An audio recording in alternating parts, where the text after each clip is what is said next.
Aljaž. Matej. Filip. Sara. Žiga. Vigo. Meni se zdi najbolj poseben v njih, da je ta njihova osredotočenost, ta njihova želja, da bi jim bilo čim bolj, to, da se borijo s temi težavami, ki se vsak dan z njimi spopadajo. Mene je zelo presenetilo dejstvo, da toliko ljudi zapostavlja te, ki imajo avtizem, pa tudi to, da toliko težko najdejo službo. Ja, meni se zdi presenetljiv, kako dobro, kako razvito domišljijo imajo tisti, glede na to, da sem mislil, da so v bistvu oni tako v bistvu neki malo slabši glede vsega tega. V bistvu mene je presenetilo to, da samo eden od 6 avtistov dobi službo. Ker smo videli v tem filmu, v bistvu so avtisti zelo pametni ljudje, ampak samo malo drugače razmišljajo in mislim, da bi ljudje bolj mogli sprejemati to drugačnost njihovo.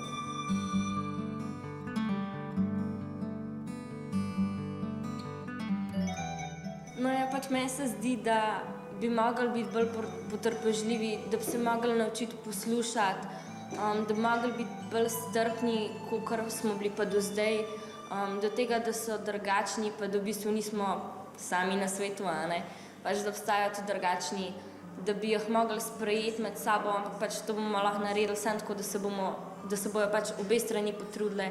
Eni to, da jih bojo privabili zraven, drugi pa, da se bojo poskušali vključiti. Jaz mislim, da je velik korak proti temu, da jih razumemo, pa da smo potrpežljivi, lahko naredimo že v vzgoji, že od malega, da jih da starši nas vzgajajo, da smo potrpežljivi do drugačnih ljudi, pa tudi v šoli, da takoj učitelj pove, kjeri so taki učenci, da jih pol sprejmemo, pa povejo, kakšen tip avtizma imajo, pa kaj to pomeni. Malo bolj potrpežljivi smo lahko, pa probamo biti prijazni z njimi oziroma prijateljski z njimi in tako se tudi se bolj sporazumemo in pridemo do tega, da tudi malo izvemo, kako oni mislijo in jim probamo pomagati pri tem.